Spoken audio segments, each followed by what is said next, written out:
finalmente, y para ir cerrando, hacer algunas cuestiones vinculadas a un balance y qué podemos esperar de esta reforma política que hoy saldrá sancionada. Por un lado, que a pesar de lo que yo les mencionaba antes, de esta supuesta falta de consenso, la verdad es que se tratan, o me da la sensación que se tratan dos temas esenciales, ¿sí?, que durante los últimos años se planteaban como una crítica, como la necesidad de buscar y dar respuestas, ¿sí?, dentro del sistema político argentino. Por un lado, la normalización del sistema de partidos y decir, no puede ser que la Cámara de Diputados tenga 45 bloques. En el sentido de que, a ver, no es que no pueda ser, sino que muchas veces no es representativo de las diferencias programáticas que puede haber en el seno de la sociedad, pero al mismo tiempo no habla de partidos concretos, de partidos sólidos y bien estructurados, ¿sí?, que muchas veces son necesarios para el sistema representativo y al diálogo que se tiene que dar entre los partidos políticos en esos sistemas. Y por otro lado, las cuestiones vinculadas, yo les mencionaba anteriormente, a criterios igualitarios en el reparto, sí, de la cuota publicitaria, del financiamiento de los partidos. Es cierto que no ha habido cierto consenso alrededor, me da la sensación, de dos temas. Uno, vinculado a la organización, ¿sí? Todavía está dando vueltas por ahí la idea de generar en la organización de los comicios, sacarle responsabilidad al Ministerio del Interior y generar alguna especie de tribunal electoral o instituto autónomo. Es un tema que todavía queda pendiente y que sigue dando para el análisis, ¿sí? La experiencia comparada muestra Uruguay con un tribunal electoral, muestra que en España hay una junta electoral central, pero que está representada por todos los partidos políticos en el Parlamento y poco más, algo bastante similar a lo que se plantea ahora con el Consejo de Seguimiento Electoral y el Ministerio del Interior. Y después, aspectos vinculados al sistema electoral, de los cuales ya les han hablado, ¿sí? Por un lado, la posibilidad de modernizar la forma de votar a partir del voto electrónico, y dos cuestiones que quedan ausentes. Por un lado, algo que ha sido reivindicado por la oposición, la necesidad de la boleta única, algo que la verdad que en algunos casos la boleta única, sobre todo cuando en determinadas categorías hay, como en nuestro sistema político actual, una importante fragmentación, hace que la elección resulte bastante engorrosa, ¿sí? Sobre todo su recuento. Una cuestión fundamental que en realidad tiene que ver principalmente con el gran distrito electoral de la Argentina, que es la provincia de Buenos Aires, y la problemática en cuanto a el conocimiento, ¿no?, de determinados candidatos en la lista, en la denominada lista sábana o en la lista cerrada, producto de la cantidad de diputados que se eligen en ese distrito y que, si se quiere, se puede hacer extensivo a los distritos medianos y grandes, Capital Federal, Córdoba, Santa Fe a lo sumo. Algunas consecuencias que puede tener esto, o temas pendientes, más que consecuencias, que quedan alrededor de la normalización del sistema de partidos. Tal vez hubiese sido interesante plantear algunas cuestiones de qué se trata esto de los partidos políticos, ¿sí? Garantizar determinados ámbitos de debate, de cuál es el papel de los militantes o de los afiliados, de qué manera se toman las decisiones y, sobre todo, cómo se fijan o qué tipo de rendición de cuentas en cuanto a programas se pueden hacer, ¿sí?, entre afiliados y dirigentes partidarios.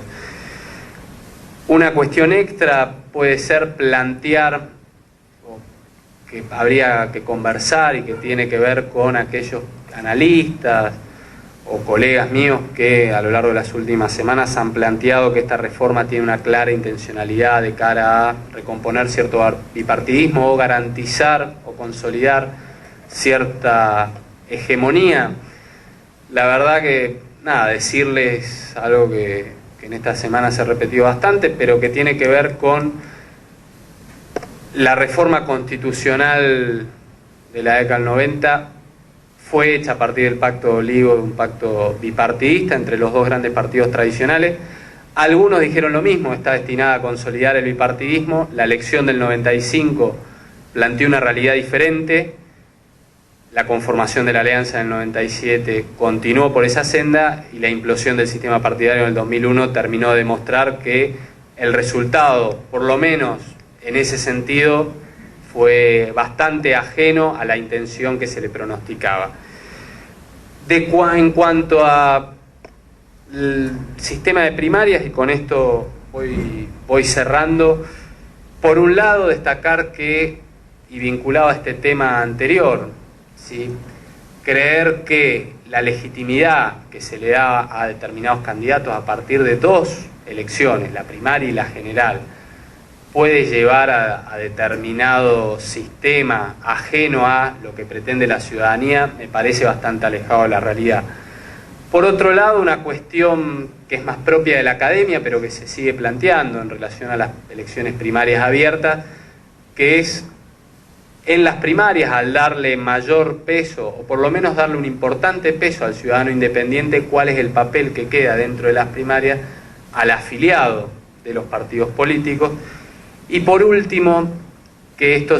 se va a hacer presente, o seguramente algunos medios de comunicación lo demostrarán o lo harán palpable en determinados casos, la multiplicidad electoral, caso de Santa Fe, ¿sí?, donde ya existe para el régimen provincial un sistema de primarias y que va a implicar que en el mismo año se estén haciendo 4 elecciones consecutivas en un muy breve lapso de tiempo. La verdad es que hoy por hoy el caso de Santa Fe sería el más significativo. Yo no tengo mucho reparo, mucho temor hacia esas cuestiones, producto de que, por ejemplo, en todos los países miembros de la Unión Europea hoy, en algunos países se ha dividido el calendario electoral, pero en otros durante el mismo año tienen también elecciones municipales en una fecha, provinciales o distritales en otra, nacionales y además las europeas, con lo cual estamos también en 4 o 5 elecciones y no genera mayores inconvenientes.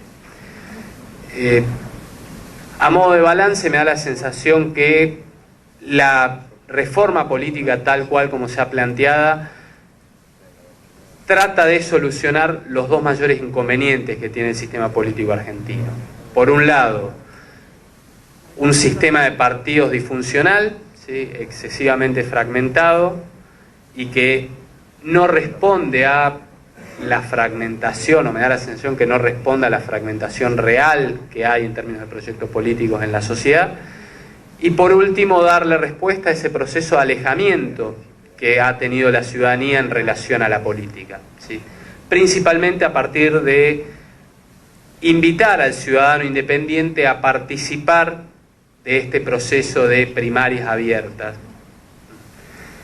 Esperemos que tenga resultado y yo calculo que sí, que esto que hoy plantean algunos, es decir, bueno, lo complicado que puede ser en una elección presidencial, hablar de 400.000 personas, 400.000 electores participando de la interna de determinado partido, me da la sensación de que por un lado la obligatoriedad y por otro lado la posibilidad de sentir que efectivamente el ciudadano puede decidir quiénes van a ser los candidatos, va a motivar al elector a participar de este proceso y generar cierto reenamoramiento de la ciudadanía hacia la política. Por mi parte, muchas gracias y muchas gracias por la invitación.